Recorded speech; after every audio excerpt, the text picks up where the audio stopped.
Hello, আসসালামু আলাইকুম। My favourite cooking আপনাদেরকে স্বাগতম। তো আজ আমি আপনাদেরকে এতটাই লোভনীয় খোসাসহ কুচানো আমের টকঝাল মিষ্টি আচার তৈরি করে দেখাবো। আর এই আচারটা যে একবার খাবে এই আচারের স্বাদ কখনোই বলতে পারবে না, এটা এতটাই মজার। তো চলুন দেখে নিয়ে যাক এটা আমি কীভাবে বানিয়েছি।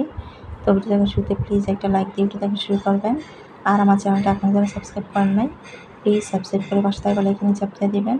আর এই ভিডিওটি যারা ফেসবুক পেজে দেখছেন প্লিজ পেজে ফলো করে লাইক, কমেন্ট এবং শেয়ার করে দিবেন। তো আচার তৈরি করার জন্য এখানে আমি হাফ কেজি পরিমাণে কাঁচা আম নিয়েছি। আর আমি আজকে আচারটা অল্প করে তৈরি করে দেখাবো, কারণ এই আচারটা আমি আগে বানিয়েছিলাম আর আচারটা অনেক বেশি মজার হয়েছিল। তাই আমি আপনাদেরকে আজকে অল্প করে কিছু বানিয়ে আপনাদের সাথে এটা শেয়ার করছি। এখন আমটা আমি ভালোভাবে ধুয়ে পরিষ্কার করে এটা আমি গ্রেটারে যে মোটা অংশটা আছে এই মোটা অংশটাতে আমি গ্রেট করে নিয়েছি। তো এই আমটা আমি খোসা সহ এটা আমি গ্রেট করে নিয়েছি, এটা আমি খোসা ফালাইনি।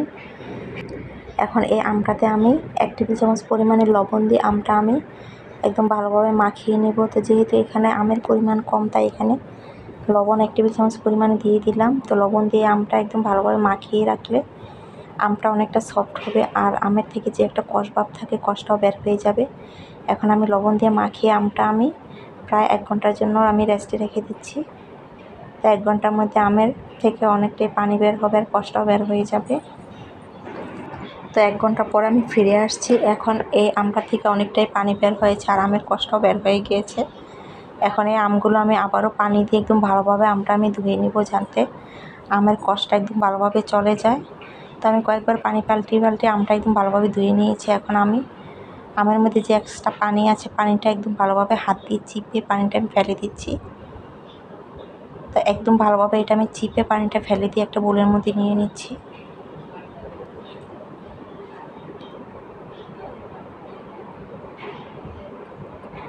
তো যতটা সম্ভব হাত দিয়ে মানে চিপে পানিটা ফেলে দিবেন।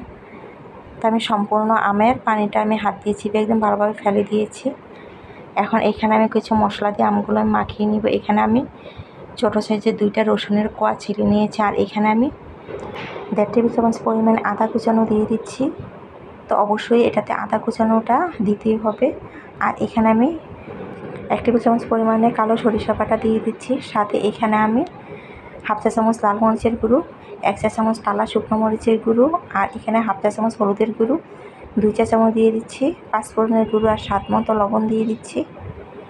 সাথে এখানে আমি গুড় দিয়ে দিচ্ছি 1/4 কাপ পরিমাণে। তো যেহেতু আমার আচারটা টকঝাল মিষ্টি আচার হবে তাই এখানে গুড়ের পরিমাণটা একদম বেশি দেওয়ার কোনো প্রয়োজন নেই। তো আমি যে পরিমাণে গুড় দিয়েছি এটাতে মানে বেশি টক হবে না, আচারটা মোটামুটি টকঝাল মিষ্টি হবে।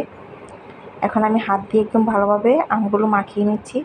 তো আমগুলো মাখানোর পরে মানে অনেকটাই পানি বের হয়েছে এই গুড় থেকে। তো এখন এটা আমি একটা প্লেটের মধ্যে নিয়ে এটা আমি রোদে শুকাবো। তো যেহেতু এখানে আমার আমের পরিমাণ কম তাই এখানে আমি একটা স্টিলের প্লেটে দিয়ে দিচ্ছি। আর আমের পরিমাণ একটু বেশি হলে বড় ট্রের মধ্যে নিয়ে এটা রোদে দিতে হবে। তো আমগুলো আমি প্লেটে দিয়ে দিলাম। তা আমি আমগুলো নিয়ে নিলাম। এখন আমগুলো আমি ছাদের মধ্যে রোদ লাগিয়ে আনবো। আর ছাদে রোদ না থাকলে এটা আপনারা চুলার নিচে দিয়েও এই আমগুলো শুকিয়ে নিতে পারেন। তা আমি আমগুলোতে অনেকটাই পানি বের হয়েছিল গুড় দেওয়ার কারণে। তো আমটা মানে রোদে দিয়ে শুকানোর পরে অনেকটাই শুকনো শুকনো হয়ে গিয়েছে। তা আমার ছাদে বেশি রোদ ছিল না তাই এটা আমি চুলার নিচে দিয়ে এটা আমি শুকনো করে এটা আমি শুকিয়ে নিয়েছি। তো এটাতে কোনো প্রকার গুড়ের কোনো পানি নাই, এটা একদম শুকনো হয়ে গিয়েছে। এখন এটা আমি একটা কাচের বয়ামে নিয়ে নিব।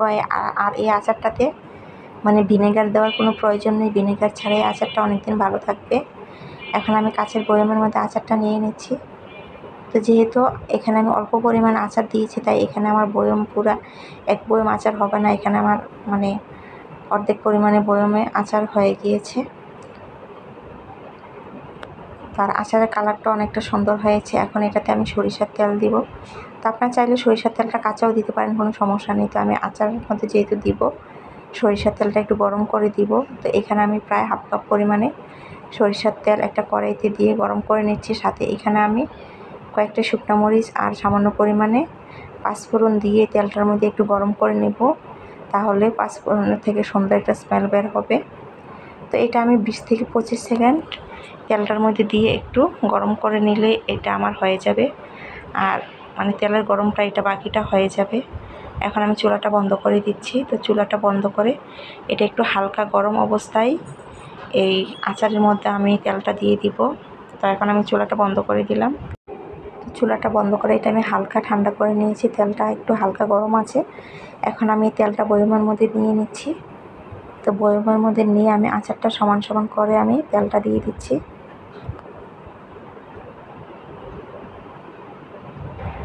তো আমি আচারটা সমান সমান করে তেলটা দিয়ে দিলাম। এখন এই আচারটা আপনার চাইলে কিছুদিন বারান্দার মধ্যে রোদ লাগাতে পারেন, তাহলে আমটা অনেকটা সফট হবে। আর আচারটা রোদ লাগানো ছাড়াও আচারটা খেতে পারেন। আর এই আচারটা এতটাই বেশি মজার হয়েছিল, এটা না বানিয়ে খেলে কখনো বুঝতে পারবেন না যে আচারটা কতটা মজার হয়। তো অবশ্যই আচারটা একবার হলে এভাবে ট্রাই করে দেখতে পারেন। এটা কতটাই লোভনীয় আর দেখতেও কতটা সুন্দর হয়েছে আপনারা দেখেই বুঝতে পারছেন। তো চেষ্টা করবেন কিছুদিন এটা বারান্দার মধ্যে রোদে দেওয়ার জন্য। তো হয়ে গিয়েছে অতি লোভনীয় কুচানো আমের টকঝাল মিষ্টি আচার রেসিপি। আর এই রেসিপি যদি আপনার ভালো লেগে থাকে প্লিজ লাইক, কমেন্ট এবং শেয়ার করে দিবেন। সবাই ভালো থাকবেন, সুস্থ থাকবেন। আজ এই পর্যন্তই, আজকের জন্য আল্লাহ হাফেজ।